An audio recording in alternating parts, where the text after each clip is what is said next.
Hello, everyone. Welcome to Bottom Line Sports Talk. I'm George Abraham. You know my partner, Albert Cameron. We are honored to have a special guest today, Coach Carl Koker. Coach, welcome. Very glad you're here. Thank you very much for having me. I feel very honored to be able to come here and talk about a subject very close to me. Okay, well, let's start back in your coaching career in the beginning and talk about how you got there. You started your coaching career at the University of Pittsburgh, your college coaching career. Is that correct? Yes. Tell us a little bit about it. I coached in high school for a few years, but my goal and my dream was always to coach in college. I wanted that age of athlete to coach. And so the break finally came with University of Pittsburgh. And I went there. After 2 years, I knew there were going to be some problems because in coaching, you can't go 1-9 too many years and expect job security. So I started looking around and I contacted Marshall. I had heard a few things that they were looking for. I went down, was interviewed, and was hired. But I didn't move down yet because there are a few things I wanted to get straight before I went down for spring ball. Interesting. So you get hired at Marshall. Coach, what did you coach at the University of Marshall down there? I was a head freshman coach and defensive end coach. And was your first year 1970? Was that your first year there? At Marshall. At Marshall? That's correct. So that was the year also. So you stepped into that situation. Please go through the chronological order of that year leading up to the crash and take us through what happened in your life during that time period. Well, when I finally moved down to Marshall, my wife didn't come down and didn't move down yet because our kids were in school and our son was still a baby. But she'd come down periodically and we'd go house hunting. And one of the times she came down, we went house hunting. I drove her to the manager drove her to the airport, and I went to spring practice. This would have been in March of '70. About halfway through the practice, we're having a little scrimmage, and I didn't see a situation developing, and I got caught in a pileup, and I severely broke my right ankle. I mean, it was totally dislodged.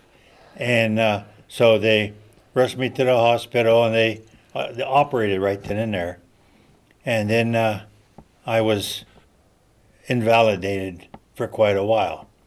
While I was there, they fixed up a room for me in the dorm. And 4 players from Tuscaloosa, Alabama, I'll never forget them, they adopted me. They brought food to me. They did my laundry. They brought in a TV for me. They came at night so I wouldn't be lonesome to talk. I mean, they really took care of me. That's the ultimate show of And respect. all 4 of them were on the plane. Oh, my. Wow. They'll be in your memories forever. That's a forever memory right there. That got somebody that took care of you like that. You're exactly right. Yes. So take us now a little further. As the year went on, you started feeling a little better. The football season is progressing. Take us into that and just give us what the sense was. Because you and I had spoken off camera briefly. I'm sure a lot of our audience has seen the movie. We won't get there yet, but when we do, I'd like to know in your words, because I'm sure they took a lot of license being that it was a movie. Well, we did a lot of heavy recruiting. We had an excellent team in 1970. Only 9 seniors, if I remember correctly. Don't fault my memory at my age. That's all right. We had 9 seniors. The NFL had a watch list with 7 of our kids. I mean, we potentially had my opinion, a great young team. And a lot of people were waiting for this to eventually unfold. As the practices went on, we could see that the talent was getting better and better, and the people were coming to the games. Really, Marshall is unique. Many colleges, the town and the school sometimes don't get along. At Marshall is Huntington's team. It's there when you go downtown. They hug you. I mean, it's tremendous feeling, tremendous feeling. And when my wife finally moved down, we bought a house. Now this is West Virginia. We bought a house in West Pea Ridge. Beautiful house. It was a nice backyard for the kids, and she wasn't able to teach the years we were down there. But we started our coaching career at Marshall real well. When we started playing games, we lost 3 games that year by a total of 7 points. We lost 1 game by 7 points. That was to Miami, who was from one of the great Miami teams. And we're sitting at 3-6. Okay. And we're going 3-5, and we're going to play East Carolina. Now this is the first time Marshall ever flew to a game. First time they ever flew to a game. How so, Football Coach? game. Every other game was so close that it wasn't necessary. Is that the Yeah. reasoning behind it? I'd say. And then in August, we sit down and we decide, you scout this game, and then you'll be here for this one. You scout. Well, that's when it was set up that I was going to scout. Mickey Jackson and I were going to scout Ohio U. You were going to scout Ohio U, okay. At Penn State. Okay. And the week before, I was there because 2 weeks before, I scouted Kent State, and then I was there for the Kent State game. And then that was an interesting game, too. And so then at East Carolina, we were sitting around talking about who's going to fly and who's going to do what. Red Dawson, who became the interim coach after the crash, wouldn't fly. Matter of fact, the plane is to take off on Friday the 13th. So you're never going to get Red in that plane. He wasn't going before, let alone No, that. that's right. Okay. He was going to drive down with Coach Brackett, and they were going to make a 1 or 2 day recruiting trip on the way down to East Carolina. Mickey Jackson and I were going to drive to Penn State. State. So that everything was all arranged. That was all set and dry. That's right. Ahead of time. Now, the freshman coach, Gail Parker, he flew down with the team. After the game, he was talking with Coach Brackett. And Coach Brackett, who had driven down with Red, Right. said, I'm sort of tired. This is the story how I got All it. right. And how about if, why don't you let me fly back and you drive back with Red? That was the only switcheroo that went on. That was No. There was other switcheroos too. Okay. No. And another one, if you want to hear Oh, I about want to hear everything, Coach. Art Harris Sr. After the crash, I'm sitting by my desk in ensuing weeks, and I get a call from, I don't remember whether it was Avis or Hertz, saying, we have a car signed out to Art Harris Sr., and we can't seem to locate it. Could you see what happened? So I did a little research, and what happened was this. Art Harris Sr. is from New Jersey. His son, Art Harris Jr., number 22, great running back. We had 2 superb running backs. He transferred from Ohio State. And he rented a car, drove down to Greenville, North Carolina. No, he flew down, I'm sorry. Flew down, okay. And then rented a car in Greenville and drove to the stadium. As they were coming off the field after the game, and he got to see part of it, how much I don't know. He goes up to the head coach and said, Coach, I haven't seen my son for a long time. Is it okay if I fly back with him so we could sit together? Oh, It was meant to be, huh? It Just- was meant just- to be. I'm a strong believer in that. Yeah, it was meant to be. I'm you a have strong to feel believer in that Yeah, way. yeah, the faith. Yeah, your faith has to be that strong to go through what you did. There's no doubt about that. Go, Coach. Let's take just a step back. The distance between Huntington and flying to East Carolina, was that unusual that you would fly, or was it? No, it was just sort of A treat, maybe? A treat for the kids, Okay. a tour for the kids. It's like when colleges nowadays love to schedule Hawaii. Yes. That's why Hawaii, obviously, I bet they have a hard time ever getting an away game. Right. Nobody wants to play. And another Harris, Robert Harris, his father, they were a close family. He played for Cincinnati Moeller. When he he was at the game. When he found out about the crash, they brought all the parents back into Huntington. I'm trying to remember as I'm talking. You're doing good. You're doing good, great. Coach. No, you're great. And they set all the parents up in the motel. And the three of us coaches would go from table to table talking to them, trying to offer what, because we probably saw their kid the last time Yes. before they even did. Right. Bob Harris, Sr., wrote a letter in his motel room. He wrote a letter to God, and it became public. I have it somewhere. And in that letter, he really taught me from that letter how to handle things like this. Because in the letter he said, I want to thank you, God, for allowing me the time I did get with my son. Instead of upset that Yes. he's Instead of gone, blaming, right? you know, and that really got to me. Yes. It really did. Excuse me if I get. No, terrific story. No. If I start to get. You're and- allowed. You're allowed to get any emotion you want. And this letter became a big, big thing.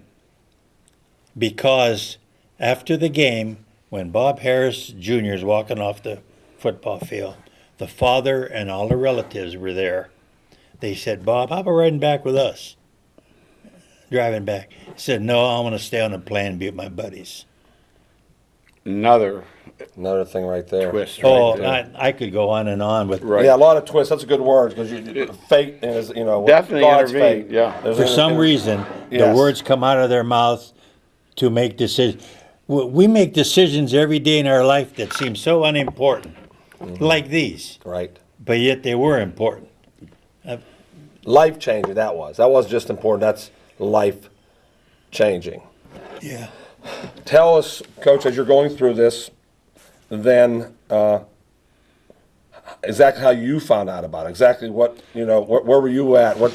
We had left, Coach Jackson and I had left Penn State and we're driving on the highway to Huntington. We had the radio on, and then it said there's been a problem at the Huntington Tri-State Airport. Well, I didn't put too much stock in it. I'm sort of an optimistic guy, and I told Mickey, I said, that could be anything. So we keep on driving, and then pretty soon they say there was a plane crash with no survivors. I said, oh my God, that's about the time for the team plane to land, Mick. And we didn't have cell phones in those days. Right. So we pulled up to I think it was a restaurant, and I called my wife. And I said, Rosemary, what happened? And she just kept repeating, oh my God, Carl, they're all dead. They're all dead.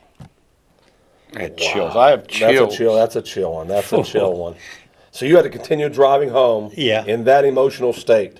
Well, and when we got home, the phone kept ringing, calling her, asking her, was I on the plane? Right. Because the first news was there were no survivors, yes. and they Right. assumed it. And then when I got home, we got a babysitter, and then she and I went to visit the families of each of the coaches on the plane to talk to them. Oh, my. You know, there's not much we can do, but maybe our presence could help. Was there any story in the making of the coaches in that story when you went around? Is there anything how the coaches' wives found out? Is there anything special that No. we should know about there? Think they all found out the same way, Coach? I'd say. Okay. I'd say. Okay. Originally, there was a rumor that all the wives were going to fly on the plane too, but that rumor never materialized because that was sort of a treat. So The treat the thing, school yeah. said maybe that'd be a nice treat for the wives, but it never materialized. Yeah, it was, at least they were on there. Talking about the town, you talked about how the town loved the team. Oh, How did the town respond? Do you remember the town's response? I recall walking down the street to my office, and I recall seeing one student walking down the middle of the street, openly crying. My wife was in a class with the captain of the team, Dave Griffith, number 81. And after they resumed school, she laid a white carnation on his desk.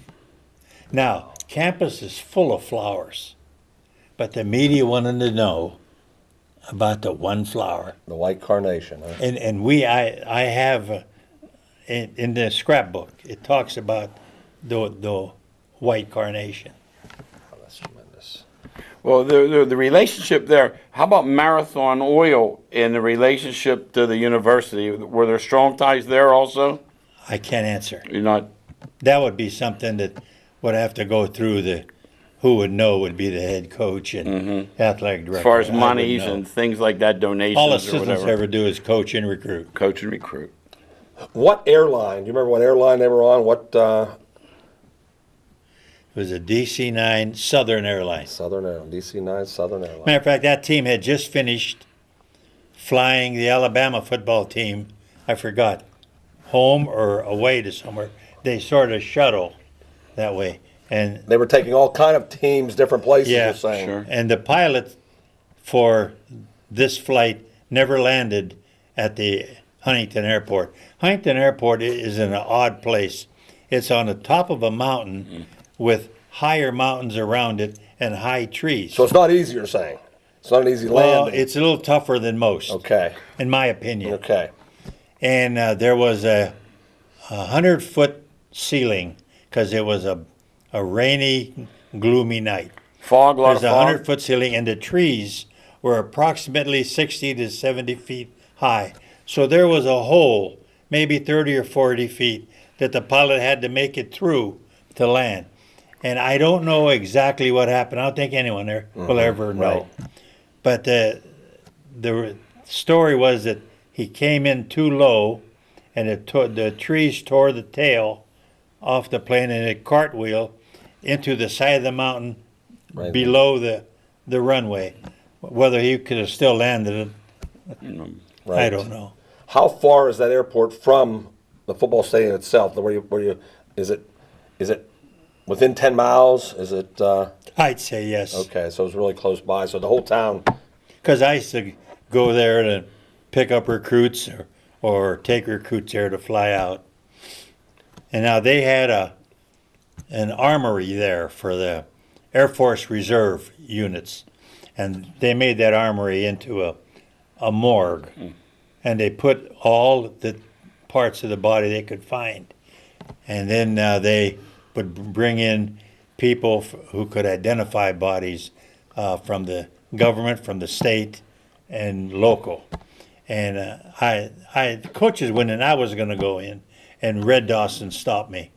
And he said, knowing you, Carl, I don't think you'll be able to handle what you're going to see in there. So I took his advice, and I didn't go in. Probably one of the wisest things you've done because I look back now, and I think is Yeah, you're emotional now. Yeah, I can tell emotions. Yeah, I can tell you're a caring person. So that would. and he just felt it'd be good not to. Well, how about, Coach, the restructuring of the program, starting again? Was there thoughts of maybe letting it go for a while, or what were the thoughts as far as getting this That thing came up and running again? That came up I saw in the movie, but it never reached me. The reporters, whenever they'd interview us three, one of them asked me, "What do you think? Should they have football?" And I said, "Well, first of all, it's not my decision. Second, if it was, for the sake of the parents and the memories of the players, I'd continue the program." But you're asking an assistant coach Right. who's pretty, down on the totem pole. At that time, but also Yeah. I think you made a really. I think you thought that through. It's a pretty wise statement you made from an outsider standpoint. Yeah. That you try to be positive instead of Yeah. trying to live off the negative. You try to live off the positive. Coach, you just mentioned the movie. We would be remiss if we did not look into that a little bit. What factor did you have in the movie? Did you have any factor in the movie at all? Did they come see you, talk to you at all? And how valid was the movie? they really didn't talk to me very much. They had us there for one filming, two filmings. The one filming was around the fountain. That's the first scene which they filmed. That was the last scene, wasn't it? But there was the first scene they filmed. And my wife and I, you'd have to look because there's thousands of people. And we're in the front row by the fountain. They cut a lot of the stuff out of the film, which they always do. And like they had each of us get up and speak to the group on the edge of the fountain. And the fountain is a unique thing. It's in the middle of campus and has 75 water pipes in it, one for every person on the plane. Wow! And they, wow! It's a beautiful, beautiful thing. Wow. And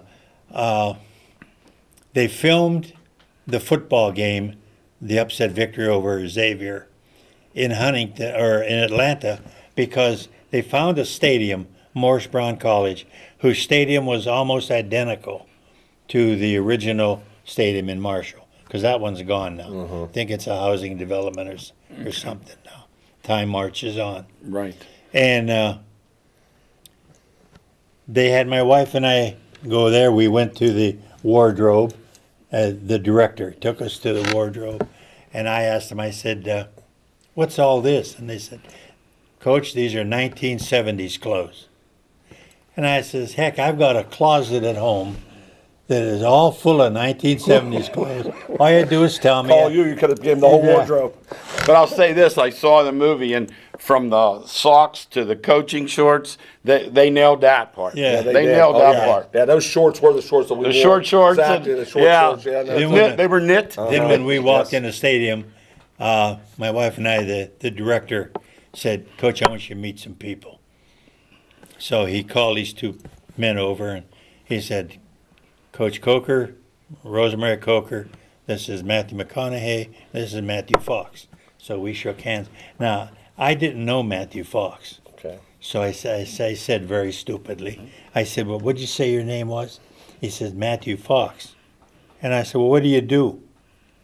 He said, I'm on television. and I says, well, what do you do on television? He says, I'm in the series Lost. So that week we went home, and I watched Lost. He's the star of the show. Yeah, that's all it took. One time to watch it. That's right. How about Matthew McConaughey? Every girl in the world knows who he is. Screaming, These young all the girls. Oh, my and then goodness. Matthew McConaughey and I went off to the side. We talked about Marshall and my experiences there for about 45 minutes to an hour. And then he turned to me and said, is there anything you'd like me to do for you? And I said, yeah, I'd like to have a picture taken with you and I and my wife. So he looks over, and there's people climbing the fence. And he says, Coach, if we go over there, they're going to mob us. So he called her to come out middle of the field, and you'll see it in there, and took a picture of us. Now, Matthew McConaughey is of a happy-go-lucky, I love life type of guy. When they called Matthew Fox over to shoot a scene, McConaughey turned to me and says, Coach, wait a minute, I'll be right back. And he leaves, and he crawled under a camera truck, and while they're filming Fox, he's going like this to try and upset him, because that's his That's fun. his personality, right? That's right. And then when I looked in the stands, and the stands were full, and I turned to the director and I said, where did you get all these extras? And he says, Coach, look again. And I looked again, and the stands were 5,000 dummies. They had totally filled the stadium with dummies. And they looked that real. Well, I'll tell you why in just a minute. My wife refused to be on the sideline, so they put her in the first row. They made one section of live people, and they moved it according to the camera angle. Okay. When we went to lunch, and I'm introducing myself to everybody and my wife, I asked this one man, what do you do? And he said, I'm a computer technologist. And I said, well, why are you here? And he said, my job is to animate the faces of 5,000 dummies. Wow, that's so interesting. That's Isn't it? so interesting. That is something That's the way I felt. Yes. That's the way I felt. Whole new world for you. Coaching football is one thing. Making movies, Yeah. quite different. Yeah. The movie validity. That's what I want to know. How close do you feel? I thought the movie grabbed the director and also the screenwriter asked me the same question after a premiere. I think they did an excellent, superior job of capturing the feeling and mood of the community and how they felt. They had to make a few changes here and there. Hollywood style, huh? For Hollywood? I think so. For example, they never mentioned an athletic director. And in most colleges, athletic directors hire coaches, not the president. They were thinking of making the college president be the athletic director, but they said he didn't look like an athletic director, whatever that's supposed to mean. Okay.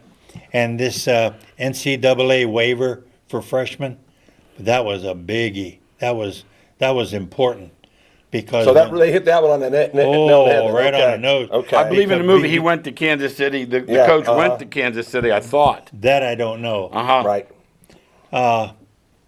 When I'm talking to a recruit, if I'm talking to a blue chip good athlete, in those days freshmen couldn't play. Right. Now, why would he pick Marshall when most of them would want to go to a school who's on a winning roll? And we're far from that. But we could offer him that you could play right away. And we did get some better players good- because of that. Because of that. I feel we did. Interesting. Right. I think it You know was. that today it's going the other way, Coach. When they get a blue chipper today, a friend of mine said one time to the Tennessee coach, it was about the kid that plays for the Colts. He said, "Are you going to Arnold redshirt?" Jackson. And the coach from Tennessee said, "Oh no, coach." He said he's only going to be here 3 years. Because they leave early. They all leave early for the pros. So it's changed again. A lot of times when you get a real good athlete to say, I've got a real young team, chances are if they're that good, you're not going to have them after their sophomore or junior year. Right. That's correct. But coaches know this. Your good coaches understand this is going to happen. So you live and recruit with that idea. Well, let's pick that up a little bit with the restructuring before we get into the rest of your career. They made Bobby Bowden in the movie look to be a saint as far as his sharing of information and films and such. Do you know that to be accurate? I don't know Bobby Bowden personally that well. I've talked to him. I've met him. I like the man. I think he's a straight shooter, and if all that happened the way they said it did, of course, I was on defensive side. That was the offensive staff. If all that happened that way, I could see Bobby Bowden doing that. Yeah, we thought the same thing. He's always been a man of principle with regards to faith. I think so. You know, that way. And even though he's got his team in trouble once in a while, he's always been good to people. Yeah. And that's what came out in that movie. Yeah, when I read his book, I had a stronger like for him because he is such a man of faith, and he does seem to stand for something. That's the way I felt about him. Okay, interesting. Well, how about your coaching career? It resumes. Ironically, you coached Albert's brother. When we get out of the car today, you thought the name sounded familiar. You coached his baby brother. So you ended up coaching at Westminster after Marshall. Is that No, I correct? came in '72, and I was hired at Brookfield to teach and be an assistant coach. So for 3 years or 2 years, that's what I did. Is that when Johnny Del Cerrone was there? Or not? Who was No, that wasn't. he was an assistant with me. Oh, he was with you. All right. Okay. Then my wife said, well, why don't I call Fusco? Because she knew this college thing was still, In your blood, huh? it's still. So I called Joe, and we arranged it that I would do that. And financially, I still taught at Brookfield. Okay. And they just made arrangements That was for nice. me. Yes, it is. That was very nice. And I coached 15 years with Fusco and 9 years with Coach Nicholson. Great people there, too. Oh, my. Great people. Oh, my. Yeah, Albert They sure talks are. about Coach Nicholson having an eye for talent. Yeah. He shared some stories with Albert Great about recruiter. Yeah, I met with him Exactly. last year and talked to him about recruiting, and his thoughts on recruiting were tremendous. how he looked for kids. And Great recruiter. yeah, and that's the name of the game, Coach.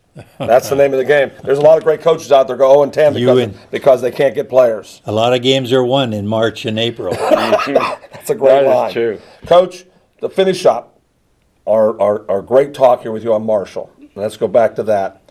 Could you tell us your one moment that stands out to you when you go talk to people about that Marshall incident that sticks with you? Is there one special moment, either between you and your wife, either with you and the coaching staff? Is there something that stands with you? There's a couple of them. One of them that seemed to hit people right is, as I'm talking, I made this statement: parents don't send their kids to college to die. They send their kids to college to fulfill promises. Their promises, their kids' promises, their families' promises, but that's what they send them there for. And when they had us, they hold a ceremony every year, November 14th. And at 7:47 exactly, they shut the water off at the fountain. Big ceremony. The governor comes, we go, and the reporters are there. It's a big, big thing. Well, anyway, one of the times we were there, I'm shaking hands with people. I'm talking to his mother and about her son, because I remembered him. You don't remember all of them, but you remember some of them. And I started talking about her son, and I started crying. And I stopped, and I said, "Ma'am, I'm sorry." And she made a comment only a mother can make. "Don't ever apologize for crying for my son." That's something. And then we went to the Baptist church. I wanted to light a candle for the boys from Tuscaloosa, because they're always in my mind. Yes. And the minister comes out, the place is packed. And my wife and I and Coach Lengel are sitting about 4 or 5 rows back. And he looks down and he says, "Carl Koker, my God, for 30 years I thought you were dead." Wow. Those are spine tingling, Coach. Yeah. She had to grab my hand. I'm shaking over here with that comment. I'm shaking over here on that one, Coach. Wow. All right, George. That's all my questions. I don't know. I don't think we couldn't have been any luckier, no. Coach. I want to tell you, we would not be. We're blessed tonight to have you here. I am more honored doing this show. We've been doing this show for a long blessed time. to be here. And just thanks again. We're just thrilled. Thanks so much. Okay, do you want to hear one more? Sure. 6 players, she's giving me the signal. 6 players on the team were unidentified. I knew. I saw that in the movie. That was in the That's movie. right. Oh, it is. And she and I have stood next to that monument. There's 6 unmarked graves. At the memorial service for those 6, it's in Memory Gardens. It's a section of Spring Hill Cemetery, overlooking the campus. One boy jumps out of the crowd during a pause in the service and starts hugging each casket. And it was his brother. There are 3 brothers. One of them was in one of the caskets. And he kept saying, "Barry, is this you? Barry, is this you?" Oh, my gosh. Yeah. Wow. Coach? And while we were they were redoing the memorial at the cemetery, I end up talking to the guy that jumped out of the audience, and he grabbed me and hugged me, and we wrote to each other. Isn't that something? That's something. Yeah, that's why, Coach, I think that God spared you. These kind of stories that you were able to share with people really bring a positive on a terrible negative, that you've helped parents, you've helped coaches, you've helped people like us know the real story, and we really appreciate it. We do. Maybe I have been given a chance to speak for the people that That's can't. right. Yeah. Well, once again, Coach, thanks for being here. Thank you for watching Bottom Line Sports.